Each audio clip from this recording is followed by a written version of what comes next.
A gravidade é uma das 4 forças fundamentais da natureza no universo. Mas das 4 forças da natureza, ela permanece sozinha como diferente. A gravidade, de fato, não é a força que se pensa que é. Ou talvez ela nem seja sequer uma força. Se você acha que compreende a gravidade, então este vídeo vai mudar a sua concepção sobre ela para sempre. Normalmente, pensamos na gravidade como uma força entre objetos com massa. É fácil ver como esta força funciona pisando em uma balança para ver quanto se pesa. O número na balança representa a gravidade da Terra na sua massa, ou o seu peso no planeta Terra. Quando se trata da gravidade no cosmos, podemos imaginar a gravidade do Sol mantendo os planetas nas suas órbitas. E todos sabemos da forte atração gravitacional perto de um buraco negro. A chamada força da gravidade é fácil de compreender, e a gravidade pode, afinal, parecer uma coisa simples. Mas as coisas são diferentes na era atual, pois sabemos agora que a gravidade, como força, é apenas uma pequena parte de um fenômeno mais complexo, graças à teoria geral da relatividade. Mas antes de falarmos sobre isso, é hora de aprendermos um pouco sobre a física. Todos conhecem o Newton, que foi um verdadeiro semideus da física durante o seu tempo, e com a história da maçã caindo na cabeça dele. Bom, isso não aconteceu de verdade. Na verdade, Newton viu uma maçã cair de uma árvore e começou a questionar o porquê disso ter acontecido em primeiro lugar. Ele se perguntou por que a maçã caía para baixo e não para cima ou para os lados. Ele presumiu que a força da gravidade entre 2 corpos os puxava um para o outro com uma magnitude diretamente proporcional à sua massa, e também inversamente proporcional ao quadrado da distância entre eles. O caminho que os corpos tomam será o mais curto para minimizar a utilização de energia, portanto, uma linha reta.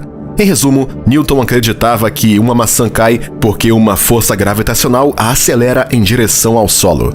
Porém, Newton presumiu que faltava algo na sua teoria. Ele não estava satisfeito com o resultado que teve. Isso porque, originalmente, ele pensava na força da gravidade como algo empurrando de cima para baixo e não puxando de baixo para cima. Mal sabia Newton que ele estava parcialmente certo sobre isso, mas sua teoria da gravidade foi aceita por todos, onde esta atração era uma propriedade essencial da massa. Isso foi até Albert Einstein, outro gênio formidável, aparecer em 1905 e apresentar a sua teoria geral da relatividade, enquanto trabalhava como escrituário de patentes suíço. O seu desafio à teoria de Isaac Newton ou foi ridicularizado ou completamente ignorado, porque ambas as ideias pareciam radicais demais para serem possíveis. A chave para compreender a teoria da relatividade geral é que tudo num campo gravitacional cai ao mesmo ritmo. Mas não foi Einstein que descobriu isso. Foi Galileu que primeiro notou que todos os objetos libertados em conjunto, na ausência de uma atmosfera, cairão para o chão no mesmo momento, independente da sua massa. Uma famosa experiência, feita pelo astronauta da Apollo 15, David Scott, foi feita na Lua para testar a teoria. Ao mesmo tempo, o astronauta caminhante da Lua deixa cair um martelo e uma pena, e os dois caem no chão ao mesmo tempo. A mesma coisa aconteceria com qualquer objeto, independente da sua massa ou da sua composição física. Isso é conhecido como o princípio da equivalência. Então, como que esses 2 objetos caem no chão ao mesmo tempo? É porque eles não estão caindo, eles estão parados, e não há nenhuma força agindo sobre eles. Com a teoria de Einstein, a gravidade não é uma força entre 2 objetos com massa. Pelo contrário, a gravidade é a dobra do espaço-tempo na presença de objetos com massa. E sem alguma força atuando sobre os objetos, eles iriam viajar em linha reta. Einstein acreditava que os objetos menores não são puxados por objetos mais maciços, mas que os objetos são empurrados para baixo pelo espaço acima deles. Então, chamar a gravidade de força tecnicamente não é correto. A matéria dobra o espaço-tempo, e qualquer objeto no espaço dobra o espaço-tempo. O espaço-tempo são 3 dimensões do espaço: comprimento, largura e altura, combinados com a 4ª dimensão, que é o tempo. Quanto mais maciço for o objeto, mais ele dobra o espaço à sua volta. Einstein acreditava que as maçãs caem das árvores e planetas orbitam estrelas porque os objetos se movem ao longo de curvas no espaço-tempo, sendo a gravidade a causa dessas curvas. Um bom exemplo para ver como isso funciona é visualizar a Terra neste plano. Podemos ver a massa da Terra dobrando o espaço-tempo e criando uma espécie de poço de gravidade. Qualquer objeto à volta desta massa, você eu e a Lua é puxado para baixo em direção a este poço de gravidade. A Lua também dobra o espaço-tempo com sua massa, mas o campo gravitacional entre a Lua e a Terra não é forte o suficiente para puxar a Lua na nossa direção. Em vez disso, é também como uma maçã caindo de uma árvore. O Sol também tem um enorme poço gravitacional que impede tudo no nosso sistema solar de voar para o espaço. Também podemos compreender como funcionam os poços gravitacionais ao redor dos planetas do Sistema Solar através de como lançamos nossas naves espaciais.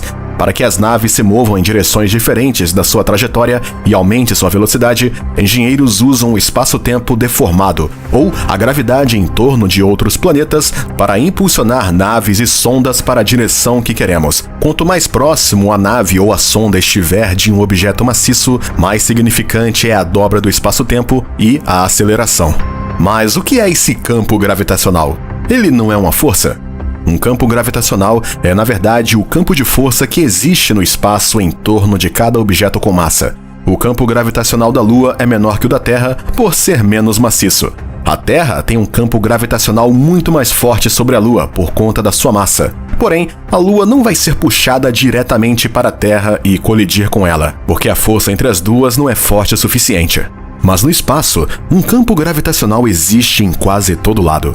Com tudo flutuando no espaço acima de nós, pode ser fácil acreditar que não há campo gravitacional funcionando em órbita do nosso grande planeta azul. Contudo, até a Estação Espacial Internacional sente a gravidade da Terra. O surpreendente é que o efeito da gravidade em órbita ao redor do planeta é quase o mesmo do que na superfície do planeta. Na verdade, é cerca de 90% tanto em órbita quanto na superfície. Portanto, se você pesasse 100 quilos na Terra e tivesse uma escada para chegar até a estação, pesaria 90 quilos lá. Mas espera aí, se existe gravidade no espaço à volta do nosso planeta, por que os astronautas parecem flutuando na gravidade zero? O motivo pelo qual os astronautas parecem flutuar no espaço é porque tudo, incluindo a Estação Espacial Internacional, está caindo ao mesmo tempo no vácuo do espaço.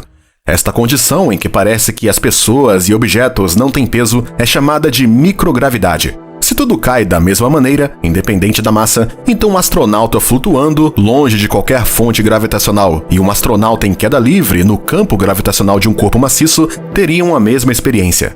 De fato, a estação espacial, os satélites e tudo o resto lá em cima está sempre caindo em direção à Terra. Enquanto a Estação Espacial Internacional está caindo, ela está se movendo muito rapidamente, a cerca de 28 mil km por hora. Há algumas maneiras de provar que Einstein estava certo sobre objetos com massa dobrarem o espaço-tempo. A aceleração gravitacional na superfície da Terra é de 9,81 metros por segundo. A razão pela qual a gravidade o puxa e puxa outros objetos para o solo não tem a ver com o núcleo.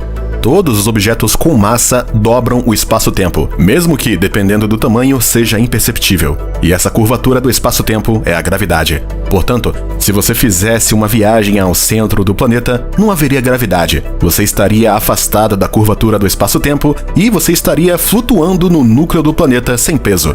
Mas, à medida que se começava a voltar à superfície, você começaria a sentir a curvatura do espaço-tempo a partir da massa da Terra. E o efeito dessa curvatura é a gravidade, que ficaria mais forte. É claro, teríamos que enviar uma sonda para o centro do nosso planeta para testar essa teoria. Mas há outra forma de provar que a gravidade dobra o espaço-tempo. Uma dessas formas é a lente gravitacional. Acontece quando um corpo celeste maciço causa uma curvatura grande o suficiente do espaço-tempo, onde a luz à sua volta fica dobrada, como se estivesse olhando para uma lente de câmera. Esta lente gravitacional ocorre quando o objeto maciço, como uma galáxia, dobra o espaço-tempo à sua volta, dando a aparência de anéis de luz. Curiosamente, isso nos ajudou a encontrar outras galáxias e objetos no espaço. A cruz de Einstein é um exemplo famoso e mostra um quasar com lente gravitacional que fica diretamente atrás do centro de uma galáxia. 4 imagens de quasar aparecem em primeiro plano devido à forte lente gravitacional da galáxia no meio. Pode parecer que Einstein já decifrou todos os mistérios da gravidade, e há muitas provas que apoiam a relatividade geral. Mas aqui está o grande problema. Na sua forma atual, é incompatível com a mecânica quântica. A gravidade quântica procura descrever a gravidade de acordo com as mecânicas quânticas. A partir de agora, não existe tal teoria que seja universalmente aceita e confirmada pela experiência. E isso não é tudo. Os investigadores compreendem que, a certa altura, em um buraco negro, a teoria de Einstein se quebra e deixa de funcionar. Cientistas usaram 3 telescópios gigantes no Havaí para observar uma estrela azul chamada SO2, e ela estava orbitando o buraco negro Sagitário A no meio da galáxia Via Láctea, durante sua órbita de 16 anos. Se a teoria de Einstein estivesse certa, o buraco negro deformaria o espaço-tempo e prolongaria o comprimento de onda de luz da estrela. As ondas de luz esticavam-se à medida em que a intensa gravidade do buraco negro drenava sua energia e fazia com que a luz da estrela passasse do azul para o vermelho. E como Einstein previu, a estrela começou a brilhar a vermelho. Se fosse de outra cor, seria a prova de que a teoria da relatividade estava errada.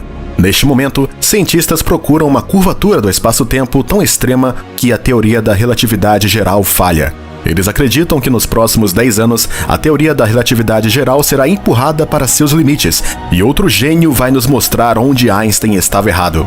Tomara que isso não demore uns 300 anos para acontecer. Conte pra gente nos comentários o que você acha que o futuro nos reserva para a compreensão da gravidade. Sempre que aprendermos algo incrível e novo sobre o universo, vamos colocar aqui no nosso canal. Se gostou do vídeo, não se esqueçam de se inscrever no canal e deixar o seu like. Obrigado por assistirem.